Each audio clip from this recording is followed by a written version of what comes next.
za utumwa, kila mmoja hapa tulipokaa lazima atakuwepo katika hizo aina mbili za hizo utumwa. Namba 1, utumwa wa Waisraeli. Utumwa wa Waisraeli. Na ya pili ni utumwa wa Babeli. Namba 1 ni utumwa wa Israeli. Namba 2 ni utumwa wa Babeli. Tukianza na utumwa wa kwanza, utumwa wa Israeli, ilikuwaje? Tukisoma katika kitabu cha Kutoka, nifungulie kitabu cha Kutoka 1 kuanzia ule mstari wa 8 mpaka 14. Kutoka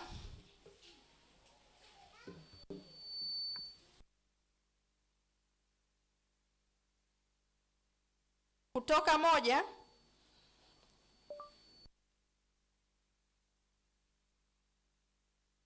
8 mpaka ule mstari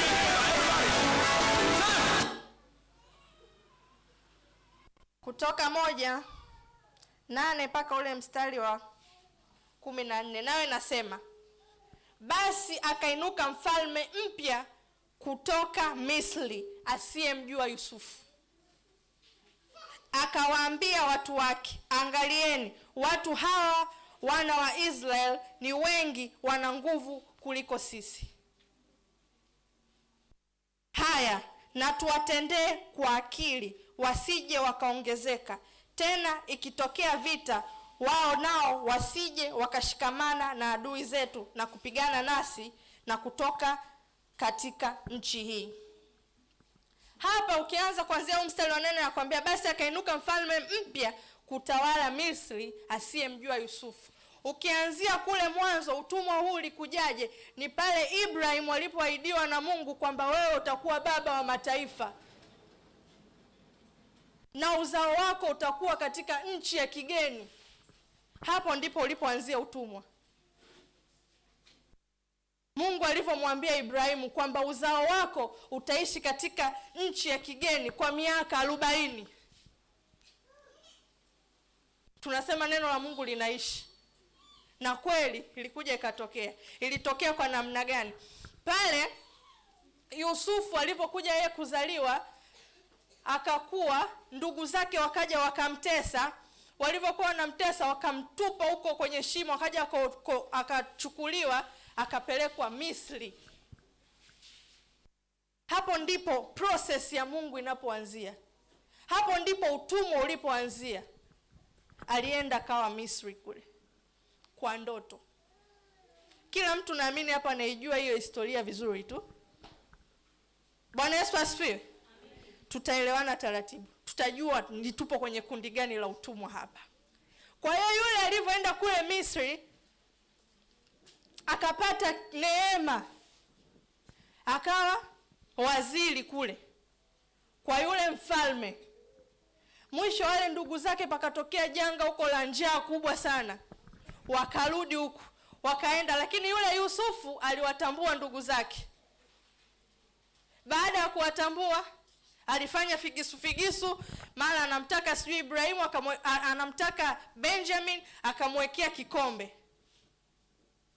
Ndipo akarudi akamwambia, mimi ndo yule Yusufu mliyemtupa. Tufungue hapo ili tuone katika hao ninachokizungumza, ili tuwe tunaelewana kwa vizuri kabisa. Tukisoma katika kile kitabu cha Mwanzo 39:1, tufungue hapo Mwanzo 39:1. Aliyefika nisomee. Amina.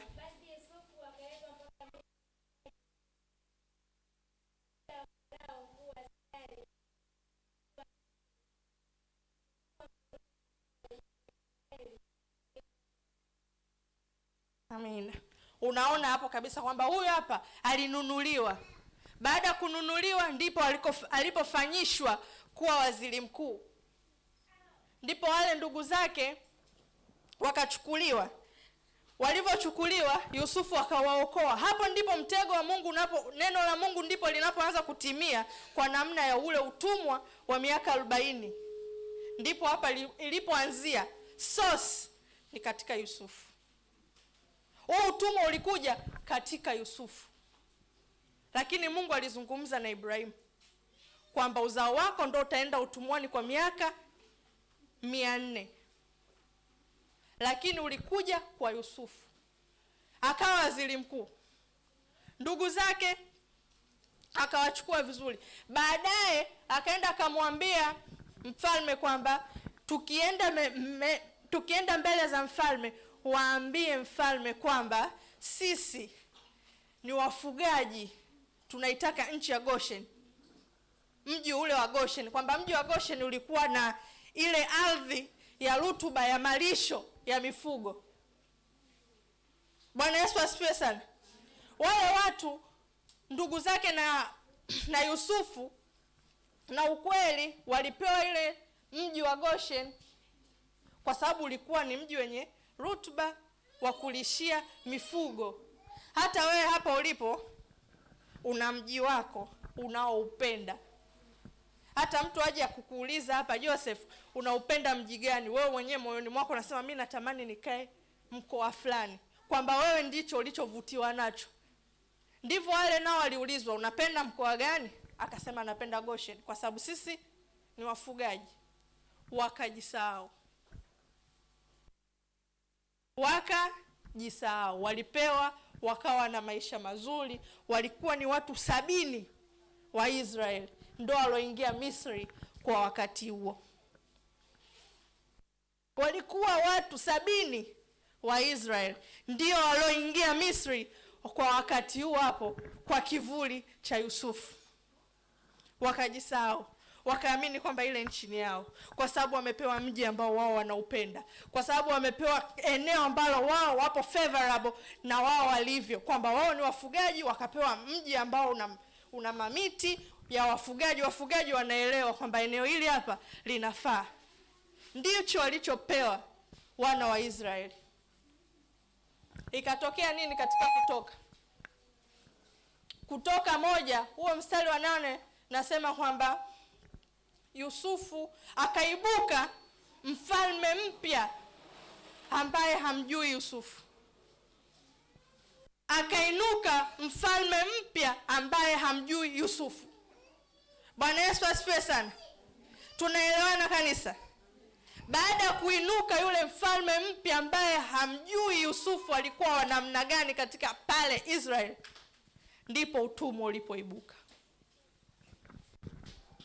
Na hisi mmeanza kunipata picha. Tuendelee sasa katika ule mstari wa Kutoka 1, tuendelee ile 9. Inasema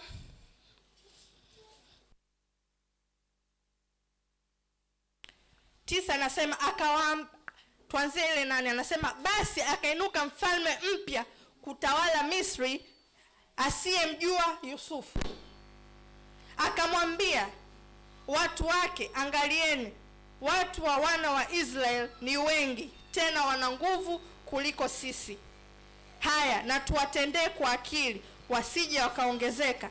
Tena ikitokea vita, wao na wasije wakashikamana na adui zetu na kupigana nasi kutoka katika nchi hii. Basi wakawaweka wasimamizi juu yao, wawatese kwa mizigo yao. Nao wakamjengea Farao miji ya kuwaekea akiba, Pithom na Rameses. Lakini kwa kadiri walivyowatesa, ndivyo walivyoongezeka na kuzidi kuenea. Nao walichukiwa kwa sababu ya wana wa Israeli.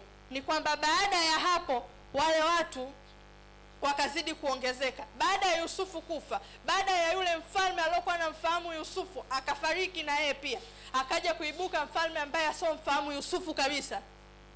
Ndipo akawaambia wale wana wa Israeli kwamba walivyokaa katika bodi yao, akawaambia, Bwana, hawa watu wamezidi kuwa wengi, na tuwatese, tuwafanyishe kazi na tuenende nao kwa akili, kwa sababu wao ni wengi kuliko sisi. Kwa maana hiyo kwamba wana wa Israeli walikuwa wanazaliana sana, wakasema na tuwatese na tuwafanyie, yani tutumie akili, kwa sababu wakipata akili hawa watu wanaweza kutuangamiza, kwa sababu wao ni wengi sana kuzidi sisi.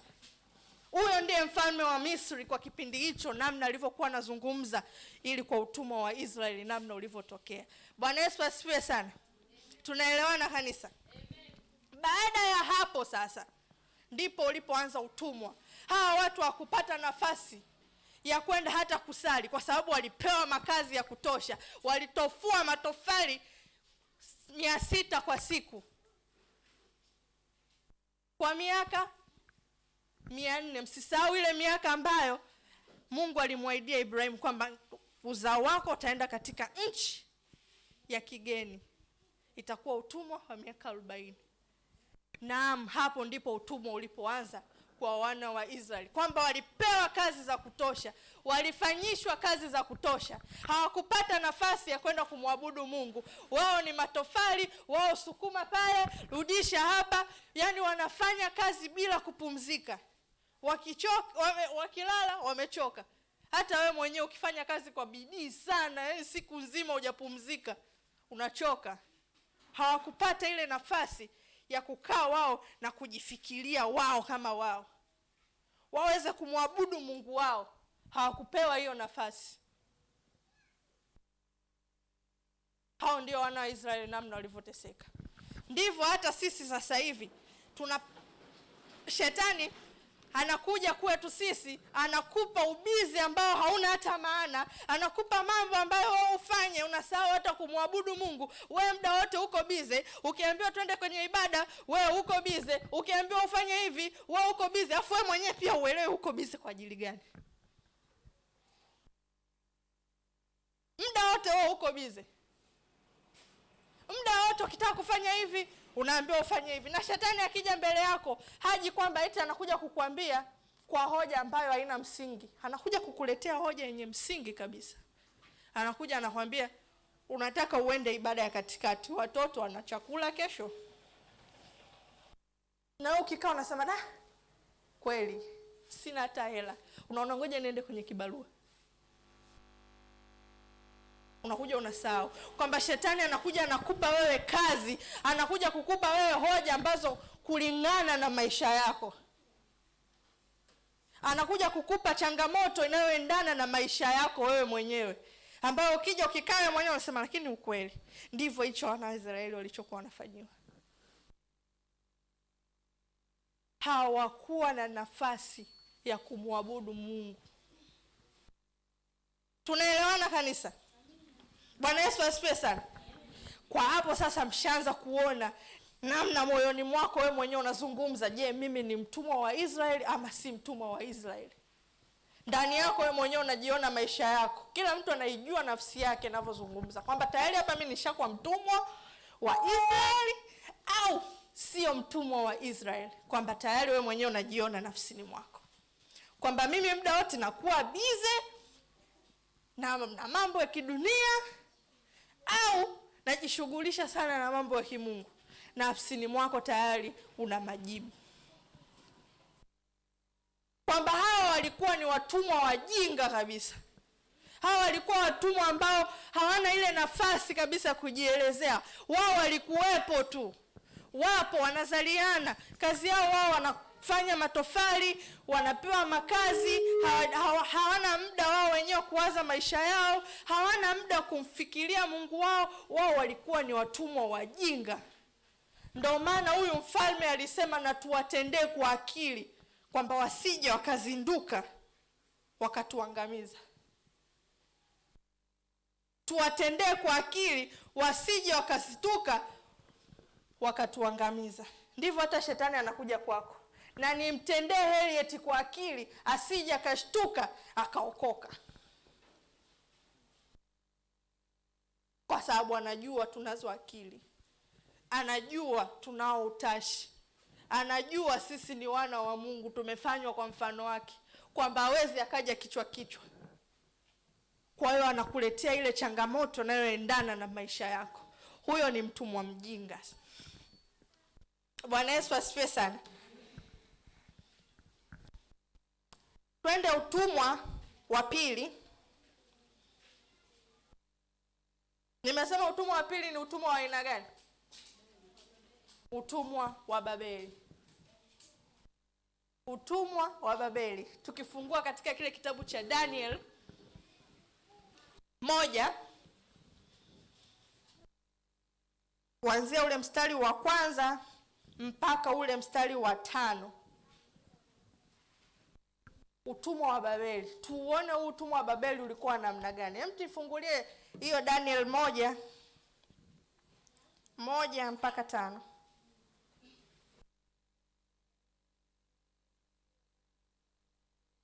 Amina. Katika mwaka wa 3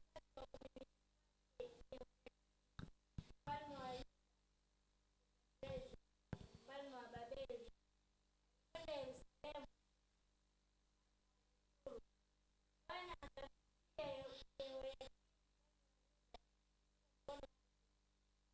baadhi ya vyombo vya nyumba ya Mungu mpaka nyumba ya Mungu.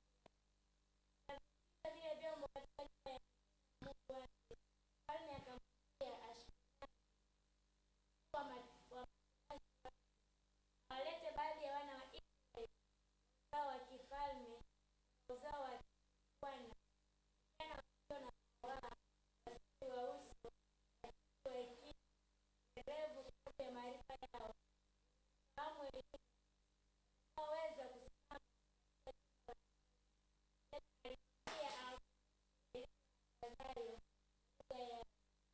mfalme akawaagilia pombe aliyokuwa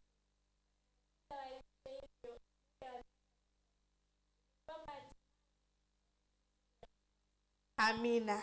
Hasa hapa tunavyouona utumwa wa Babeli namna ulivyo, kwamba hapa mfalme huyo hao wana wa Israeli kwa wakati huo pia walikuwa bado ni watumwa.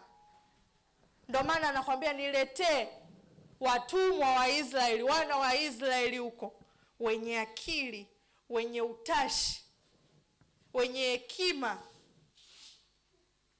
Ndio waliokuwa na wahitaji hao watu. Kwamba aliamini pale katika lile kundi wa wana Israeli walikuwepo watu wenye akili, walikuwepo watu wenye utashi na hekima. Hao ndio waliokuwa na wahitaji. Tukisoma katika mstari wa 3 anakuambia mfalme akawaambia Ashpenazi, mkuu wa matoashi wake, awaletee baadhi ya wana wa Israeli wa uzao wa kifalme na uzao wa kiungwana, vijana wasio na mawaa, wazuri wa uso, wajuzi wa hekima, welevu kwa sababu maarifa yao, wenye kufahamu elimu, watakaoweza kusimama katika jumba la mfalme. Tena alimwambia awafundishe elimu ya Wakaldayo na lugha yao. Bwana Yesu asifiwe sana. Sema hapa ndipo shetani alipokosea. Hapa ndipo shetani alipokosea. Alipowapa ile chance kwamba niletee wale watu ambao wenye akili, wenye hekima. Hapa ndipo shetani alipokosea. Jisemee moyoni mwako kwamba hapa ndipo shetani alipokosea. Bwana Yesu asifiwe sana. Hapa ndipo shetani alipokosea, kuruhusu yule mtumwa awe mwenye akili, awafundishe wengine, mwenye maarifa awafundishe wengine. Bwana Yesu asifiwe sana. Kwamba wale watumwa walipewa ile chance. Wale watumwa walipewa ile chance kwamba sisi sasa tunaenda kufundisha, afu pia tumepewa na posho ya chakula na divai, kwamba tukienda mbele ya mfalme tuwe tayari tumenawili. Bwana Yesu asifiwe sana. Kwamba hapo ndipo shetani alipokosea. Shetani alipokosea yeye kukupa wewe nafasi ya kuingia ibadani. Shetani alipokosea wewe kupata maarifa ya kimungu. Shetani alipokosea wewe kukuweka karibu na Mungu. Tunajua kabisa sisi tunapokaa hapa ni mahali pa shetani, kwamba hapa ndipo mfalme wa shetani ndo mahali pake, kwa sababu si ndo alitupa huku. Sasa yule shetani akajisahau. Yule shetani akasema kwamba tuwaache wasali, tutawafuata umo kanisani. Kumbe hapo ndipo alipokosea. Alisema tuwaache hao, hapa si ndo kwangu, mimi si ndo mfalme wa eneo hili, waacheni wasali. Hapo ndipo alipokosea. Sema, hapo ndipo alipokosea. Alikosea kwa namna gani? Kwamba sisi tulipata nafasi ya kusali, kwamba sisi tumepata kibali mbele za Mungu, kwamba sisi tunajitengea wakati wetu wa kusali na kumjua Mungu zaidi. Sisi tumepata hiyo chance, wa Kristo wenzangu. Tunapokaa hapa ni mahali pa shetani, lakini tumepata nafasi ya kusali. Tumepata nafasi ya kufungua kanisa. Tumepata nafasi ya kuhubiri injili nje ya eneo hili. Sisi tumepata nafasi.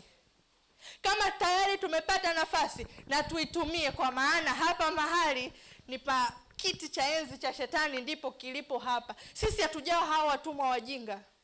Sisi hatujao wale watu wa kupewa makazi. Sisi hatujapata hiyo nafasi ya kupewa makazi. Tunakuwa busy muda wote kama wana wa Israeli. Sisi hatusumbuliwi kwa namna hiyo. Sisi sio wale, haya twende huku tunaenda, wewe twende huku tunaenda, tunafanya hivi tunaenda. Sisi sio namna hiyo. Sisi ni watumwa wa Babeli. Bwana Yesu asifiwe sana. Sisi ndio hao watumwa ambao tumepata nafasi ya kusali. Sisi tumepata nafasi ya kufunga. Sisi tumepata nafasi ya kumwabudu Mungu katika roho na kweli. Tuitumie hiyo nafasi, kwa sababu watumwa wa Israeli hawakupata hiyo nafasi kabisa. Walipewa makazi, walifotua matofali 600 kwa siku, waliambiwa wakafanya makazi, wasipate ile nafasi ya kumtukuza Mungu wao. Bwana Yesu asifiwe sana. Huyu sasa, utumwa wa Babeli ni ule mtumwa mjanja, kwa sababu utumwa wa Israeli alikuwa ni mtumwa mjinga, lakini mtumwa wa Babeli ni mtumwa mjanja. Tukifungua katika kile kitabu cha Danieli 9 tuuone ujanja wake ulikuwa wa namna gani. Daniel 9 ule mstari wa 1 mpaka wa 5.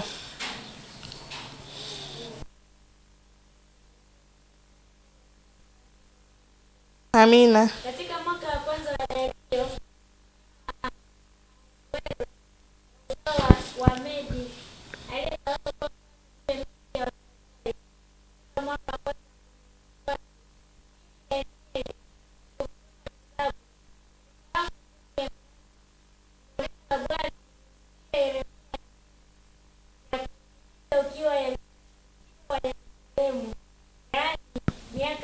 hapo anakuambia, katika mwaka wa kwanza wa kumiliki kwake, mimi Daniel kwa kuvisoma vitabu na alifahamu hesabu ya miaka ambayo neno la Bwana lilimjia Yeremia na nabii kuutimiza ukiwa wa Yerusalemu, yaani miaka 70. Kwamba wao pia walikuwepo katika utumwa, lakini ule utumwa Mungu alisema mtakaa miaka 70.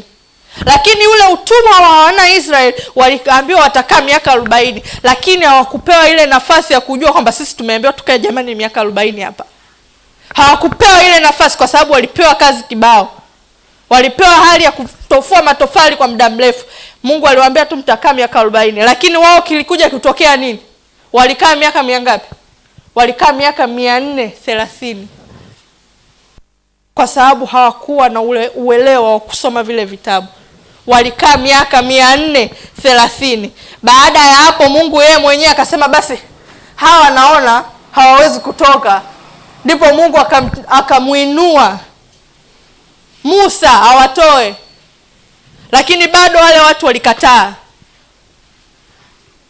Mungu alimuinua Musa pale pale katikati yao.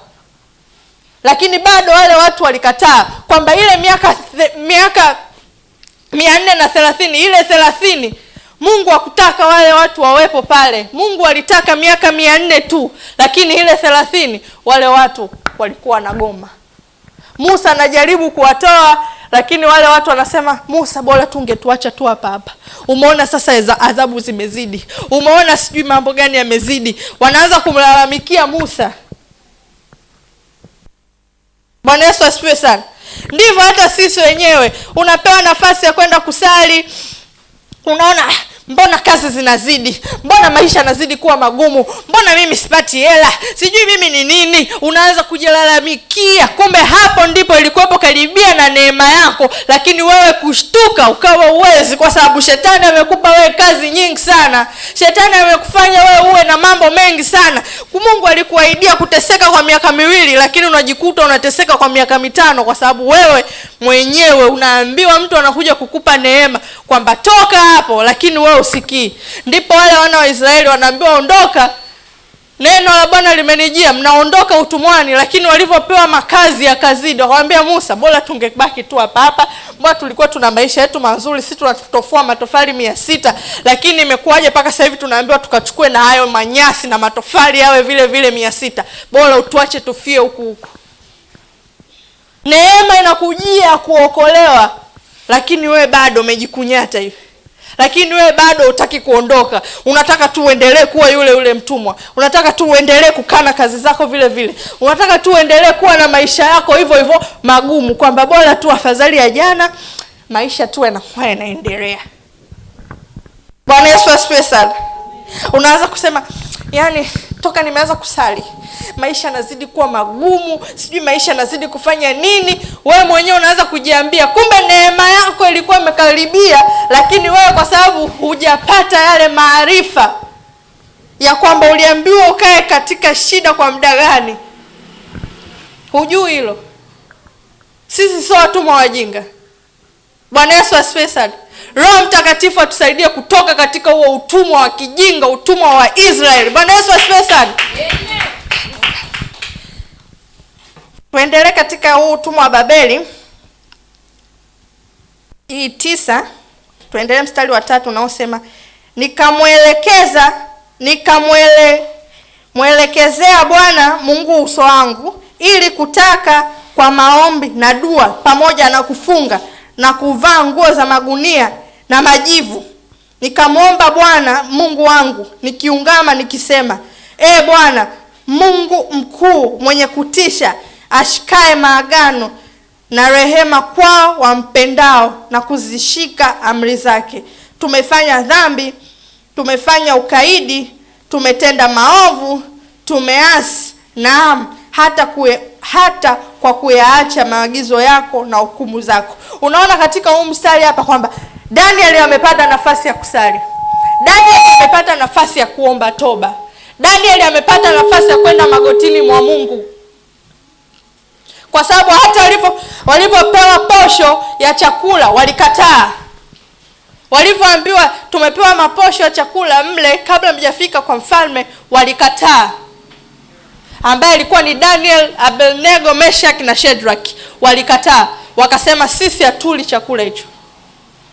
Kwamba wao wanajichagulia. Wapo utumwani lakini wanajichagulia nini cha kufanya. Wakasema sisi tunataka tutuletee mtama na maji. Hayo sijui manini msitupe. Sisi tunataka mtama na maji kwa siku 10 tu. Kwa siku 10 tu. Wale waliokuwa nakula chakula cha mfalme kule hawakunawili kama walivyonawili Daniel, Meshach, Abednego na Shadrach. Wale waliokula mtama na maji walinawili zaidi, kwa sababu walimwabudu Mungu katika roho na kweli. Kwa sababu wao ndio waliokuwa, yani wewe upo karibu na shetani, wewe unafanya kila kitu nyumbani mwa shetani, lakini wewe ndio unakuwa na uwezo mwenye sauti pale. Ndivyo ilivyotokea kwa kina Daniel. Kwa sababu walijua miaka ya kukaa utumwani ilikuwa ni 70 tu. Kwamba hapa huu ni mwaka wa 69 hapa. 70 mwakani hapa tunatoka. Walijua kwamba miaka iliyobaki hapa ni michache, tunakaribia kutoka katika huu utumwa. Tunakaribia. Sasa wao walivyopata ile nafasi, unaona katika huu mstari wa 4 na wa 5 kwamba Daniel alienda kwa Mungu na kuomba toba. Kwamba sisi tunayo nafasi ya kuomba toba. Sisi tunayo nafasi ya kwenda magotini kwa Mungu na Mungu akatusamehe. Ila kwa sharti moja. Hapa hujaambiwa Daniel alikaa tu. Hapana. Unaambiwa mimi Daniel kwa kuvisoma vitabu nalijua miaka ya kukaa utumwani ni 70 tu. kwamba akuje tu akaamka asubuhi akasema sasa miaka 70 imeisha. Hapana, alikaa chini akasoma. Uwezi ukasema wewe maisha yangu magumu, maisha yangu hayaendi, alafu Biblia yako umeifunga mpaka inapata na vumbi huko. Unategemea sasa Mungu anazungumza na wewe sehemu gani? Soma neno, lijue neno ili upate amani. Mungu anaketi katika neno kwa sababu neno lake pekee ndio litakaloishi. Wewe unasema Mungu haji, Mungu anisikii, afu Biblia iko ndani na vumbi. Alafu Biblia imekaa tu kwenye kabati pale ili uonekane na wewe ni Mkristo. Utateseka. Bwana Yesu asifiwe sana. Utateseka Wakristo wenzangu. Fungua Biblia, sali, kwa sababu Danieli huyo alipata nafasi. Danieli alisema yeye mwenyewe kwa kuvisoma vitabu. Na hivyo sio vitabu tu, bali ni vitabu vya Mungu, kwa sababu aliona nabii Yeremia alisema tutakaa miaka 70. Kwa kuvisoma vitabu, hakusoma magazeti. Ni vitabu vya neno vya Mungu. Wewe unasema mimi maisha yangu ni magumu, Mungu sijui kama unanisikia, Mungu sijui mimi umeniacha, alafu eti Biblia umefunga. Sasa wewe ukiwa unaenda kusali unasali kwa neno gani? Kwa sababu ukienda kusali tunatumia neno, afu Biblia umefunga. Mwisho wa siku unaishia kuwa na maombi ya kulalamika, kwa sababu Mungu analitazama neno lake apate kulitimiza ili upate kuokolewa. Wewe unaenda mbele za Mungu unasema Mungu mimi umeniacha, Mungu mimi unisikii. Sasa hapo neno lake liko wapi? Sijui mnaelewana Wakristo wenzangu? Mnanielewa? Unaenda mbele za Mungu unasema mimi Mungu unisikii, Mungu mimi umeniacha. Sasa neno lake hapo liko wapi? Unatakiwa ukienda mbele za Mungu kama unasema Mungu hakusikii, unaambia Mungu ulisema nikuite nami utaniitikia. Sasa mbona haupo? Mimi nataka hapa nikuone, kwa sababu yeye hapo tayari ushalisema neno lake. Nimekutolea mfano wa namna hiyo tu. Tayari hapo umeshalizungumza neno lake kwamba automatically lazima aje. Mungu hayupo mbali kama unavyofikiria. Hata nguo tulizozivaa ziko mbali. Yeye yupo karibu zaidi. Ndicho hichi. Huyu ndiye mtumwa mjanja. Na Wakristo wetu wa leo kanisani hapa, mimi natamani sana kila mmoja wetu hapa awe yule mtumwa wa Babeli. Hawa yule mtumwa mjanja. Usishughulishwe na mambo ya kidunia ukazidi kuwa bize kila siku. Wewe uko bize, afu ubize wenyewe ujui hata maendeleo una. Yaani wewe upo tu lakini wewe always uko bize. Tusiwe kama watumwa wa Wanaisraeli ambao hawakupata nafasi, ambao hata Musa alivyokuja kuwaokoa lakini bado aliendelea kubaki. Wakasema si tuache na maisha yetu. Tusiwe watumwa wa namna hiyo. Kama Mungu alisema tuingie utumwani miaka 40, ile miaka 30 tunajipotezea muda. Ukipata nafasi ya kuondoka, ondoka. Ukipata nafasi ya kumwabudu Mungu, muabudu Mungu katika roho na kweli. Ukipata nafasi wewe ya kumjua Mungu, mjue Mungu zaidi, kwa sababu hapa yeye mwenyewe Yesu alikuja. Aliketi mahali hapa. Alipajua duniani, akasema dunia mnayo dhiki. Ila jipe moyo, mimi niliushinda. Yeye mwana wa Mungu, yeye mwana wa Mungu alisema dunia inayo dhiki. Alafu wewe upo hapa uombi. Kama mwana wa Mungu alizungumza hilo neno, wewe uko hapa usali. Wewe uko hapa unaishi kwa bahati nasibu, unasema jana nilikosa leo nitapata. Hapana. Hatuishi kwa namna hiyo. Sisi tumeambiwa sisi ndo wana wa Mungu. Kwamba sisi ndo ambao kila kitu tunacho sisi. Lakini sasa kukipata ndipo tunapokosea. Sisi tunaelewana Wakristo wenzangu? Bwana Yesu asifiwe sana. Paka hapo nahisi kila mtu amejijua yupo kundi gani. Kila mtu hapo anajua mimi ni mtumwa wa Israeli jamani. Mimi kila siku niko busy. Na kuna mtu hapo ashajua kwamba mimi hapa ninachotakiwa ni sali sana. Mimi ninachotakiwa hapa niwe mtumwa wa Babeli. Shetani asini control. Kama mfalme pale Babeli alikuwapo, lakini wale ndio walikuwa wana control kwamba sisi hapa wewe tupe ile posho, lakini si atuli. Wale ndio walikuwa na control ile eneo. Walipewa divai na chakula kizuri cha mfalme, lakini walikataa. Wakasema sisi tutakula mtama na maji na tutanawili.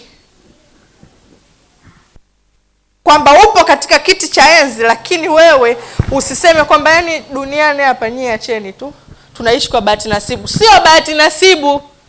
Fungua Biblia. Fungua neno la Mungu, vijue vitabu.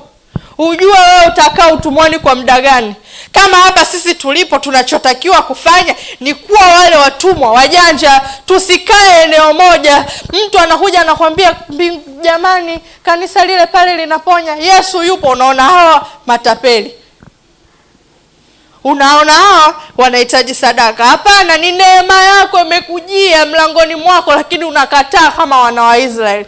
Musa alikuja kuwaokoa, lakini wakakataa, wakaendelea kusema hapana Musa, bora tu ungetuache hapa. Umeamua sasa tukafie na jangwani. Walianza kumlalamikia Musa mpaka Musa anakasirika.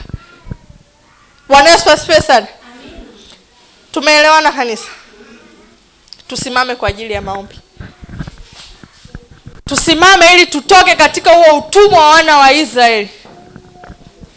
Tusimame kanisa.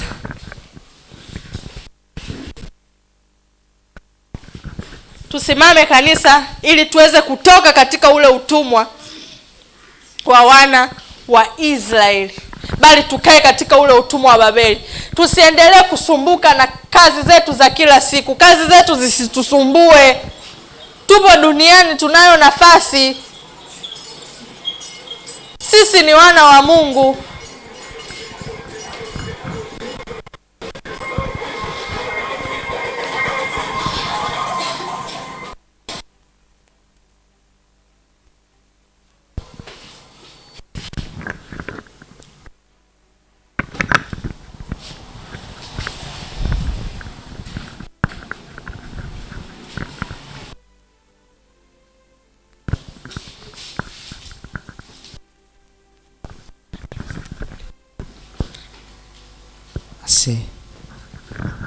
Nyosha mikono yako juu.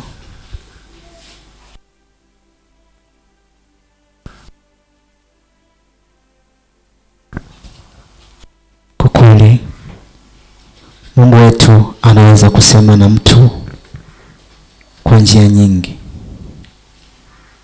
Pengine Mungu pia huwa anatumia matukio kusema na wewe, lakini pia amesema hata katika ndoto. Mtu asipojali, naweza kusema naye mara ya kwanza, mara ya pili. Akikukosa kwenye ndoto, Mungu anasema kwa neno lake kwa njia ya madhabahu. Ni kweli tumekuwa watumwa wa Israeli, tusiotambua miaka ya kuishi utumwani. Tusiotambua miaka ya kuishi utumwani. Ni kweli, haya maisha yapo. Binafsi mwenyewe kwenye moyo wako unajua unaishi kwenye utumwa wa aina gani. Kuna wengine wanaishi kwenye utumwa wa kutegemea watu. Chukulia mfano, asingekuwepo Musa, wana wa Israeli wangekaa miaka mingapi pale? Mungu anaweza kushusha neema kupitia mtu akutoe kwenye utumwa. Mungu akaishusha neema ya Musa ili awatoe kwenye utumwa wana wa Israeli kwa njia ya Musa, ijapo Biblia inasema walipitishwa jangwani. Kwa sababu wangepita njia rahisi, wangewahi kushikwa na maadui zao. Kuna wakati Mungu anakupitisha kwenye mapito magumu, ijapo kuna watu wanakusimamia. Anaufia usije ukashikwa haraka sana na maadui zako. Na ndio maana hata wakati wa dhiki bado uko na dhiki. Ndio maana hata kwenye faraja bado uko na faraja. Unajua utumwa wako uko wapi. Wengine ni magonjwa. Nyosha mikono yako juu. Binafsi, Yesu ni binafsi. Sikupi Yesu wangu, ila unaye Yesu wako, huyo uliyempokea kuwa Mwokozi na maisha yako. Yeye ndiye kiongozi wa moyo wako binafsi, ndiye atakaye kutoa kwenye utumwa wa hilo tatizo lako binafsi mwenyewe moyoni mwako. Utumwa wako na ujue uko wapi.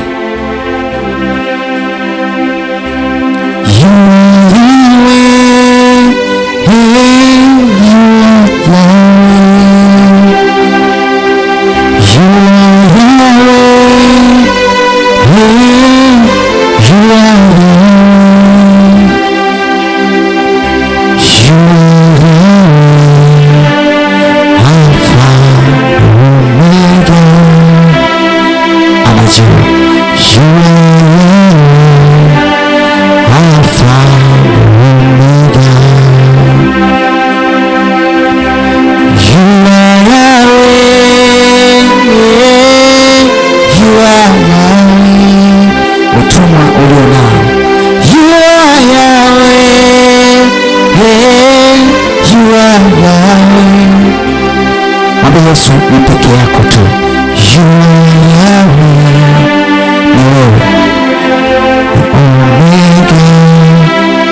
Anastahili kukutoa utumwani, anastahili kukutoa utumwani, anastahili Yesu, anastahili, anastahili. Wakati unaendelea kukaa kwenye uwepo wa Mungu, sema neno. Sema neno mahali ulipo. Sema neno mahali ulipo.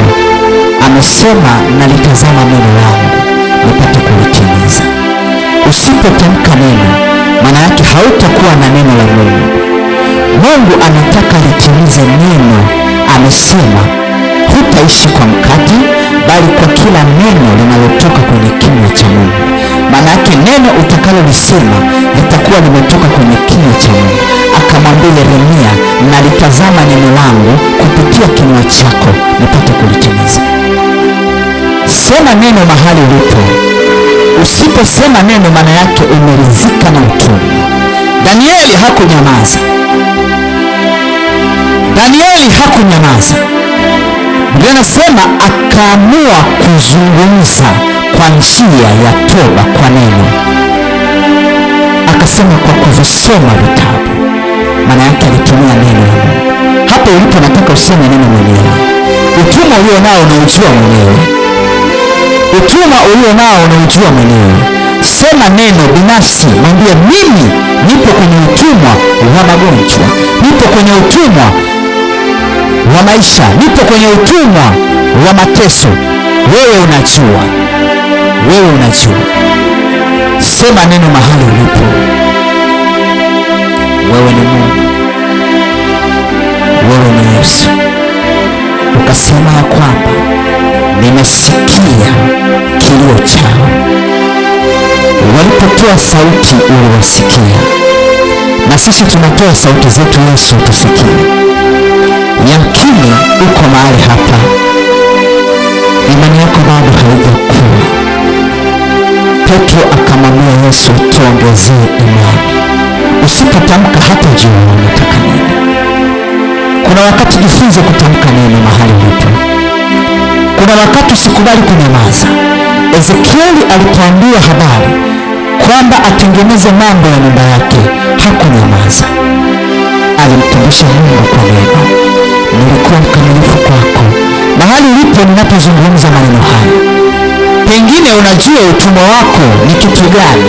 Sema neno mahali ulipo, halitabadilika. Sema tu mahali ulipo. Usitazame wa kushoto wala kulia. Pengine upo kitandani umelazwa, pengine unafuatilia, lakini unalo tatizo la utumwa ndani yako. Lipo neno la kusema, lipo neno la kusema. Achana na maneno ya watu. Achana na watu wanasema nini. Sikiliza neno la Mungu linasema. Amesema utakaa muda mchache sana katika nchi ya utumwa.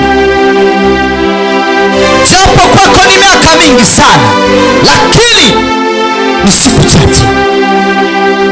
Ziki ulionayo ni sauti ya Mungu inasema. Mapito ulionayo ni sauti ya Mungu inasema. Changamoto ulizonazo ni sauti ya Mungu inasema. Sema neno mahali ulipo. Sema neno mahali ulipo. Ni wewe Mungu unastahili, ni wewe Yesu unastahili. Nyosha mikono yako juu, sema ee Bwana Yesu. Sema tena ee Bwana Yesu. Maneno ya kinywa changu, maneno ya kinywa changu yalipitiliza, nililalamika. Maneno ya kinywa changu yalipitiliza. Sikuwa na neno, bali nilikuwa na maneno. Nipo kwenye utumwa.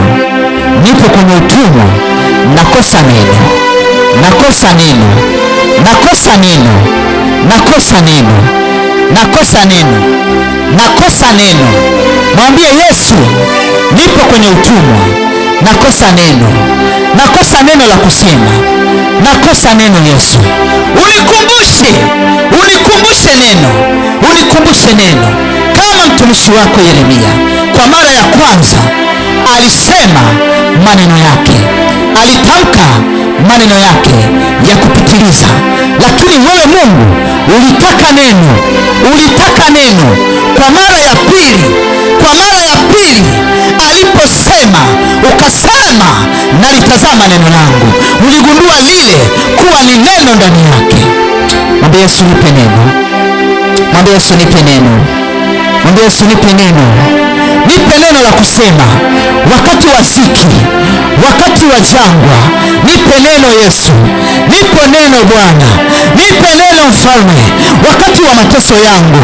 Hata Hana ulimpa neno la kusema, akatoa naziri. Najua lile ni neno, na mimi Yesu nipe neno. Sema Yesu nipe neno. Yesu nipe neno wakati wa ziki yangu. Sema Yesu nipe neno. Yesu nipe neno. Nisiwe kama mtumwa wa Israeli.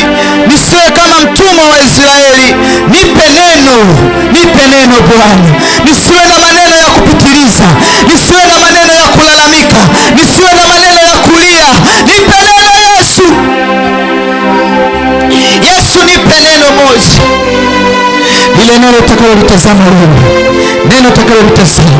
Umesema ya kwamba leteni hoja zenye nguvu. Kuna neno lenye nguvu, ni wakati wa kulitamka sasa hivi, ni wakati wa kuliongea lile neno, hoja yenye nguvu. Mwambie tu Yesu ile hoja yenye nguvu. Amesema niite nami nitakuitikia. Amesema niite nami nitakuitikia. Amesema njooni kwangu wenye kulemewa na mizigo. Yesu, nipe neno la uzima.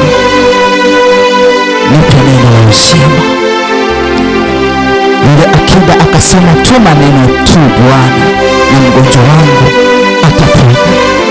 Kuna wakati tuma neno kwenye maisha yako, usitume watu.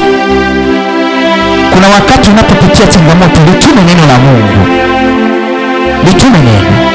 Hauelewi, litume neno mahali ulipo. Kwenye uchumi tuma neno. Ninapoongea hapa, tuma neno, usinyamaze. Litume neno kwenye uchumi wako. Litume neno kwenye roho yako. Litume neno kwenye familia yako.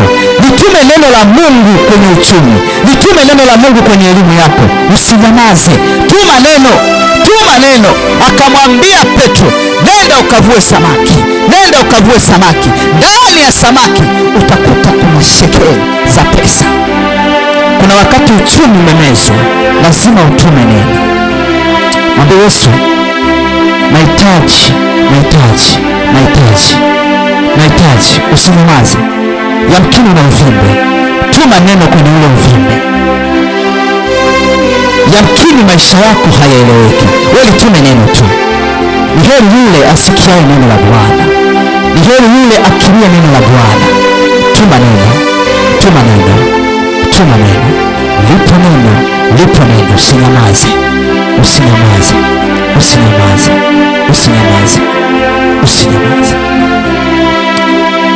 Sema, Bwana Yesu, ninakushukuru kwa neno lako lililoleta uzima, lililoleta afya. Yesu nisaidie.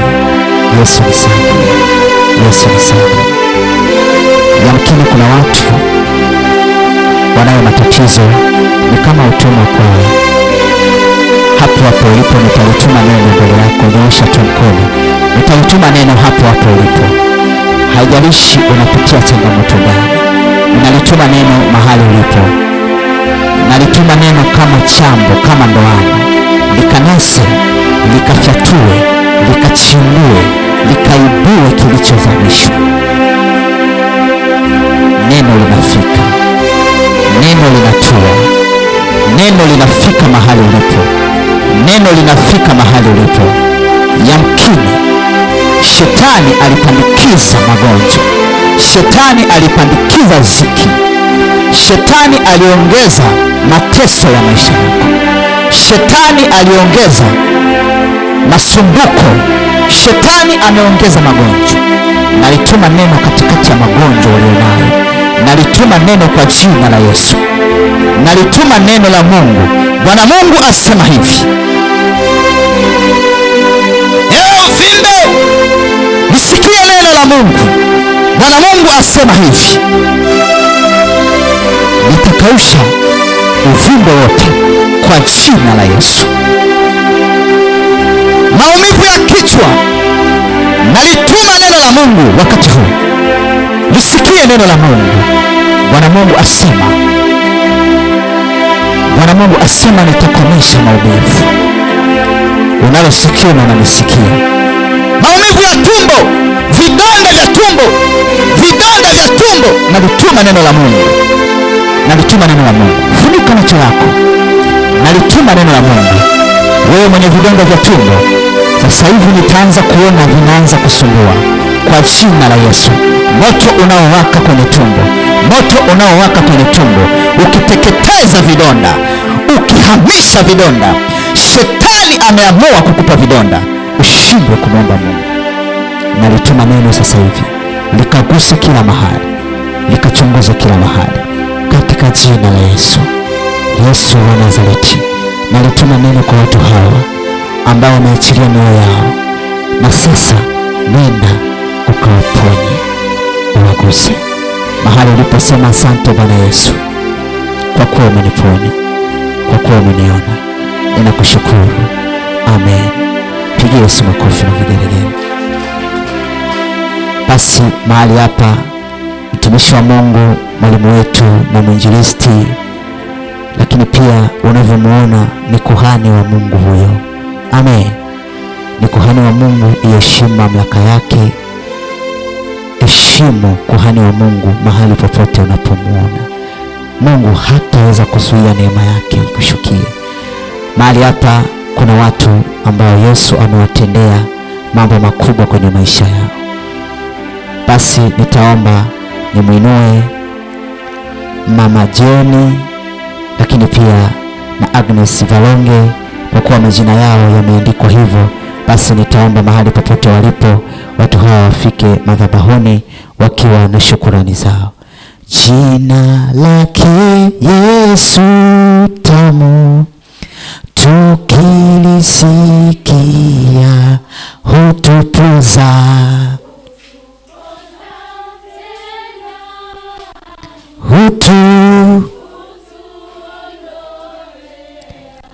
jina lake, jina lake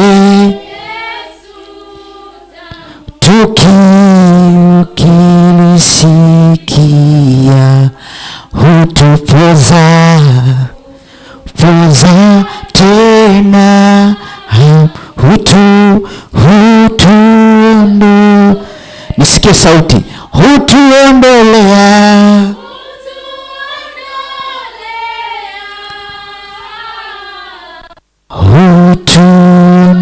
hutuondolea, hutuondolea, jina lake Yesu. Karibu kwa ajili ya shukurani. Yamkini mnayo shukurani na Yesu aliwatendea mambo makubwa. Najua ipo shuhuda katika shukurani. Nitaanza na Mama Jeni ambaye yupo upande wa kushoto mwa upande wa shuhuda mwenzie katika shukurani. Unamshukuru Mungu kwa matendo makuu aliyokutendea. Karibu.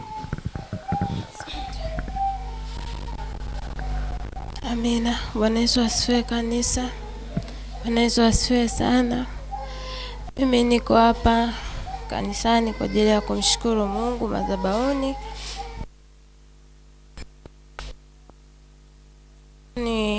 Naomba anze rafiki yangu hapa mpendwa. Bwana Yesu asifiwe.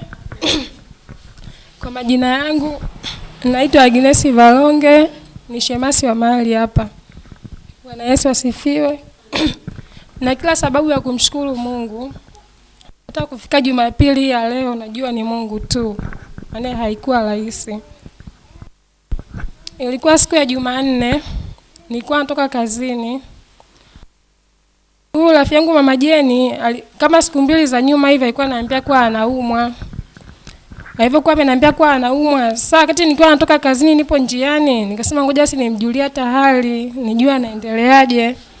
Nikamtumia message, nikamuuliza unaendeleaje wewe na watoto? Kwa muda huo message akawa hajanijibu. Nikakaa kama muda mfupi hivi nipo kwenye daladala, nikiwa maeneo ya Mizimbini, akawa amenipigia simu.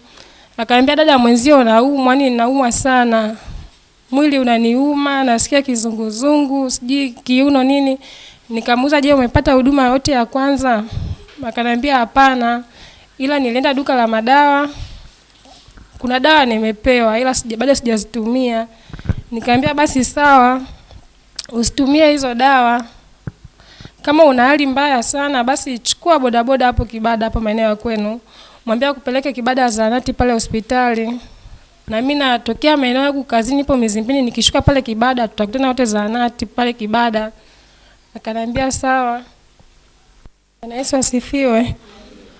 Basi kwa sababu nilikuwa nipo kwenye daladala, nikawa nimefika pale Kibada zahanati ile ya zamani maeneo yale, nikashuka.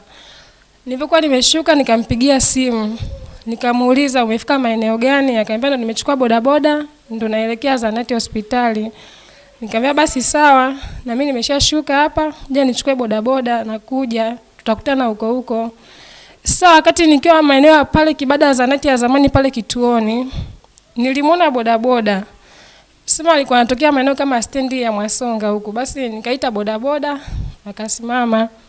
Nikamwambia naelekea zahanati hii mpya ambako imejengwa kwa sababu mimi nilikuwa bado sijapajua hiyo zahanati ilipo. Nikamuuliza shilingi ngapi? Akaniambia basi ni 1000. Wakati huo ilikuwa ni kama ilikuwa kama saa 3 dakika 5 hivi usiku. Basi nikapanda ile bodaboda tukaenda sababu maeneo kule mbele mimi zahanati nilikuwa sijui ilipo wala kanisa la Roma nisilijui lilipo.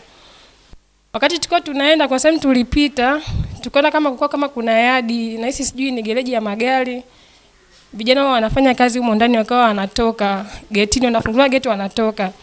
Baada ya kutoka pale, tulipita na yule bodaboda, tuliwapita wale vijana, tukasogea mbele, ubavuni mwa ile yadi pembeni.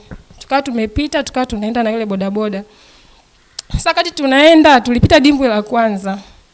Baada ya kupita ile dimbwi la kwanza, yaani huku ndani nahisi haikuwa tu ni Roho Mtakatifu mwenyewe kuna ishara alinipa. Kama huku ndani tunakoenda huku tunakoelekea mbele sio salama. Bwana Yesu asifiwe. Basi tumepita dimbwi la kwanza, dimbwi la pili. Nikaona bodaboda taa yake ile ya mbele haiwaki imekuwa giza ghafla. Nikamuuliza nikamwambia kaka mbona taa haiwaki? Akasema subiri. Tukaenda mbele kidogo tena. Nikamwambia hizi njia zinaonekana kama sio nzuri, mbona madimbwi mengi, hakuna njia nyingine. Akaniambia sasa dada ni njia kidogo ndio inawafadhali kuliko hiyo nyingine madimbwi yamezidi. Basi tumeenda, tumefika mbele ile bodaboda ni kama alitikisa hivi kidogo, yani kama alinitikisa afu ikawa haiendi tena. Nikamuuliza mbona hivyo? Akaniambia kwa mafuta yameisha. Nikasema Mungu wangu, sasa tunafanyaje? Akaniambia basi je tumsubiri bodaboda mwingine atakayepita hapa aje anipige mguu ili tuweze kufika huko. Nikamwambia basi sawa. Wakati huo mimi nikawa nimechukua simu nampigia simu huyu rafiki yangu Mama Jeni. Nimuuliza umefika wapi? Akaniambia nimefika Kidarajani. Sasa kwa sababu mimi maeneo yale ni mgeni nikamuuliza bodaboda hicho kidaraja kipo wapi? Akaniambia ni hapo nyuma tulipopita. Akaniambia sawa. Sasa wakati huo yule bodaboda alikuwa kainama kwenye pikipiki yake, nikawa kama anaitikisa hivi tanki la mafuta. Sijui akawa anapuliza. Basi wakati akiwa anapuliza ile tanki, sasa mimi nimeshuka, afu sasa nikaa nipo kama naangalia, je, nitaona kina majeni wanavyokuja na bodaboda kule nyuma. Kwa wakati nilikuwa nimesimama, sina hili wala lile, kashangaa ghafla yule bodaboda ghafla kaja kanikaba hivi. Yaani kaja nyuma yangu kanishika hivi. Bodaboda yule ambaye nipo naye. Nachokumbuka pale ambacho neno ambalo nilitamka, nilisema Yesu wangu. Akaambia nimekwambia kelele. Kwa wakati ule hata kama ungepiga kelele, kuna bodaboda mmoja alipita nyuma yetu.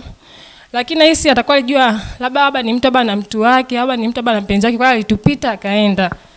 Baada ya kuondoka pale nikashangaa ghafla kaninyanyua hapa juu begani. Pale tulipokuwa kwa kuna mwembe kushoto na kulia. Kaenda pale kwenye mwembe kama ameenda kunibamiza kwenye mwembe. Wakati alikuwa amenibamiza pale kwenye mwembe, nilichokuwa nakitamka pale nilikuwa nasema Yesu nisaidie, Yesu nisaidie. Nikashangaa ghafla kanishika hivi hapa. Kamata hivi hapa. Kwa wakati huo sauti kawa haitoki. Nikakaa nikijitikisa ambaye nimekwambia kelele. Ghafla akatoa kisu. Akamwambia nakuua. Wakati huo mimi nilikuwa jua sina msaada mwingine. Nilikuwa naita tu Yesu nisaidie, Yesu nisaidie, sauti haitoki. Ni wazo tu kama lilinijia tu, baadaye nikasema Tandu ananing'ata, ni kama namsukumizia hivi kama atakimbia akiniachia nikimbie, achague mawili, kuacha pikipiki au nifukuzie mimi. Wakati huo akawa kama ameniachia. Wakati ameniachia kaja kaninyanyua akanibamiza chini. Katika kanibamiza nikasema Yesu nisaidie, Yesu nisaidie. Wakati nikiwa nipo pale chini, akaja akanisogelea. Akawa ameshika kisu. Akanikamata hii shingo, yani akainyonga hivi, yani akainyonga kama anaigezea upande wa pili. Na akanishika tena hapa tena hivi. Akasema Yesu nisaidie, Yesu nisaidie, sauti wakati huo haitoki. Lakini nikiwa pale chini, nachokumbuka kuna neno tu ambalo nilikuwa nalikumbuka kwenye Biblia, nikasema Mungu, kuna neno katika kitabu cha Zaburi, Daudi alisema katika magumu yote bado alimwona Bwana akiwa amesimama mbele yake. Pia kwa neno nikakumbuka pale kwa nijapopita kati ya bonde la uvuli wa mauti, sitaogopa mabaya kwa maana wewe pamoja na mimi. Basi akaendelea kuninyonga hii shingo. Naita Yesu nisaidie, Yesu nisaidie. Ghafla kile kisu ni kama kilimchomoka, sijui kiliangukia wapi. Kwa sababu ile eneo lilikuwa lina majani marefu. Nikiwa bado naendelea kutapatapa pale nasema Yesu nisaidie, Yesu nisaidie. Yaani kama tunakupishana, hii shingo inaniuma. Nikiangalia huko nimeshachubuka na makovu mengi sana mwilini. Nikasema mimi basi leo ndo basi. Yaani kama mwisho wangu ndo nakufa hapa leo ndo basi, ndo bye bye. Sauti haitoki, imegoma kukauka. Nasema Yesu nisaidie, Yesu nisaidie. Na wakati huo simu yangu alikuwa tayari ashaninyang'anya, ameshaizima. Kwa hiyo napoenda pale kupiga kelele hazitoki, nipo natapatapa pale chini. Alichukua simu yangu, akaiwasha tochi, sababu nilikuwa nipo na mkoba. Vikawa vitu vimesambaratika pale chini. Alichukua ile simu. Kwanza alichukua ile simu akaiwasha tochi, akamulika pale chini, akakuta vitu vya muhimu kama hela akachukua. Akachukua ile simu akaitoa line akaniambia shika line hizi hapa. Nikamwambia asante nashukuru. Baada ya hapo pia ule mkoba pia akachukua na ule mkoba akaniuliza kwenye mkoba mna nini? Nikamjibu mimi mlikuwa mna Biblia tu na kipochi kidogo. Akaufungua, akachukua kile kipochi kidogo, akakifungua akaangalia mlikuwa mna vitambulisho tu wala zilikuwa hazimo sababu sikuwa nazo wala kwenye pochi. Ile Biblia akawa hajaifungua. Akiwa hajaifungua pale akaniambia kwanza mimi sio bodaboda. Mimi ni mtu wa Mbagala, kwanza hata kwa zanati hata sikujui. Wakati huo nikiangalia sababu tulikupishana sana ni muda mrefu sana. Na eneo lile lilikuwa ni giza. Kwanza hata sipajui ni wapi ila tu nikaa katikati kama kipoli fulani hivi. Akaniacha pale, akawasha pikipiki akaondoka. Wakati huo nahisi dada ilikuwa ishafika hata saa 4 na madakika. Nikajikongoja pale pole natembea nikasema Yesu asante. Nashukuru hata kwa uzima ulioniachia. Sababu najua haikuwa rahisi kutoka salama mahali hapa. Nikatembea, nikasogea mbele, nilikuwa naona kama mataa na bodaboda anapita kwa mbali. Nikamwona bodaboda pale nikamsimamisha. Nikamuelezea kilichonitokea. Nikamwelezea, nikamwambia mimi sina hata nauli, naomba tu unisaidie nifikishe zahanati. Akaniambia sawa. Akanipakia pale, akanipeleka mpaka zahanati hospitali. Ndio nilipofika pale nikakutana na Majeni akiwa yeye tayari ashafikishwa pale zahanati. Lakini alikuwa akinipigia simu mimi hawanipati. Kwa hiyo na kila sababu ya kumshukuru Mungu, sababu najua haikuwa rahisi. Kwa akili za kibinadamu nilikuwa nimechoka, nimefika, yani nilifika mwisho, nikasema mimi leo ndo nakufa, ndo bye bye. Lakini namshukuru sana Mungu. Kilichoniokoa pale ni jina la Yesu tu, sababu nilikuwa naita Yesu nisaidie, Yesu nisaidie. Kwa hiyo niwatie tu moyo hata nyinyi wenzangu, jina la Yesu lina nguvu. Kwa sababu pale nilipokuwa bila kuita tu Yesu nisaidie, haikuwa rahisi kutoka salama. Sababu hata kile kisu sijui kiliangukia wapi.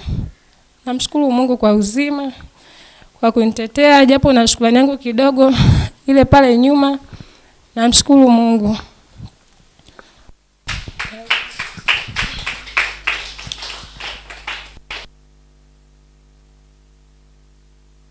Kanisa amemaliza.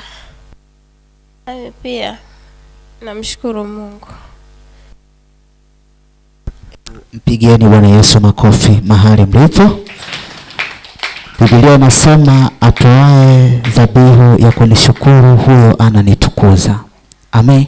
Zaburi ya 50 mstari ule wa 23. Mungu wetu hata wapungukia wala hata waacha. Naomba mgeukie huku. Shukurani huwa ina shuhuda ndani yake. Sogeeni hivi sasa. Shukurani huwa ina shuhuda ndani yake. Tazama mapito ambayo watu hawa waliotueleza ni kwamba mmoja wapo ni kweli ni mgonjwa, hata hivi unavyomuona hapa sauti yake bado haiko vizuri, lakini wanamshukuru Mungu kutokana na mapito magumu waliopitia. Je, wewe ambaye una afya na Mungu amekusaidia, kipi ufanyiwe ili ushukuru Mungu? Kipi ufanyiwe ili upate kumtukuza Mungu? Maana amesema wanitolea sadaka kunishukuru, hao ndio wananitukuza. Neema haitawapungukia watu hao. Naomba kanisa wote nioshe mikono yenu juu, halafu mbele huku. Unapotoa neno la unabii au neno la maombi kwa kupitia mapito ya mtu ambaye ametoa ushuhuda mkubwa kama huu, ni jambo la hatari. Sasa hivi juzi hata mimi mwenyewe niliona, tulikwenda kule CRDB benki chini kule, tulikuta kuna mtu kweli naye pia ameuawa, mwanamke ameuawa, polisi wakawa wanaifuatilia. Kwa hiyo ni hali ya matukio yanayoendelea. Shukuru Mungu hata kwa pumzi ulionayo. Funika macho yako. Nitakwenda kuombea watumishi wa Mungu, njooni tuwaombee watu hawa neno la baraka ya uzima na ulinzi. Biblia katika Zaburi ya 121, nitainua macho yangu nitazame milima iliyoko mbele yangu. Milima ni yale majaribu yanayokusonga mwanadamu, lakini amesema asilale asisinzie yeye mlinzi anilindaye. Tuombe baraka za ulinzi kwenye maisha yao. Tuombe baraka za ulinzi hata kwako wewe pia. Tuombe baraka za ulinzi kwa watoto wako. Tuombe baraka za ulinzi kwa familia yako, nikiziambatanisha na sadaka zao za shukurani. Mungu, wewe unastahili sana. Katika jina la Yesu Kristo wa Nazareti, Mungu uliye hai, Bwana wa majeshi, Mungu mtakatifu utupiganiaye vita, Mungu mwenye enzi, wewe usioshindwa, umesema ya kwamba hata tunapopita katika majaribu, umesema tukuite ili tuone ukuu wako. Nawe husaidiwi bali unajisaidia mwenyewe, wala hautaki msaada wa mtu, unajitosheleza Bwana. Tumekuona kwa ajili ya watumishi hawa ulipowatetea katika hatari ile, sawa sawa na wana wa Israeli ulipowatoa katika utumwa wa hatari, mateso makali, juu ya kuuawa, kuchinjwa. Bwana Yesu, unastahili heshima na utukufu, kwa maana tumekuona kwa nguvu zako kwa maana tumekuona kwa nguvu zako. Jehova, tazama wakati huu ninawaweka mikononi mwako watu hawa Bwana, wanaokutolea dhabihu ya kukushukuru. Jehova, wanakutukuza sana, nawe ukawatendee mema. Wengine ni wagonjwa, ukawape afya. Wamepoteza amani, ukawape amani. Wamepoteza tumaini, ukawape tumaini. Tunaweka ngao ya ulinzi kwenye maisha yao, kwenye familia zao, kwenye afya zao, kwenye mapito yao, kwenye biashara zao. Yesu, wawekee ulinzi. Yesu, wawekee ulinzi. Yesu, wawekee ulinzi.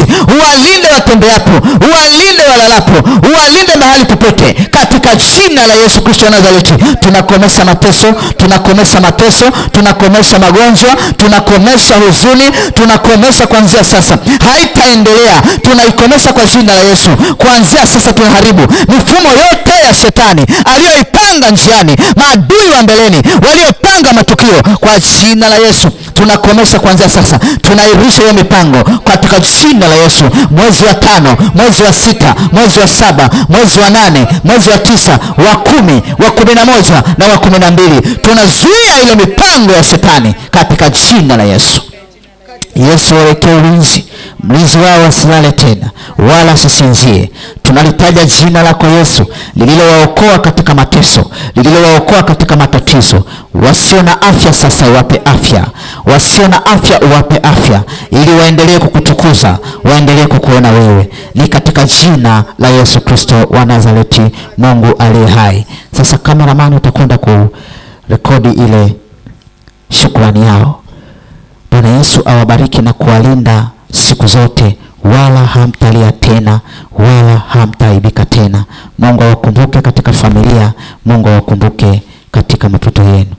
Jina lake Yesu tamu, tukilisikia hutupoza tena hamu, hutuondolea.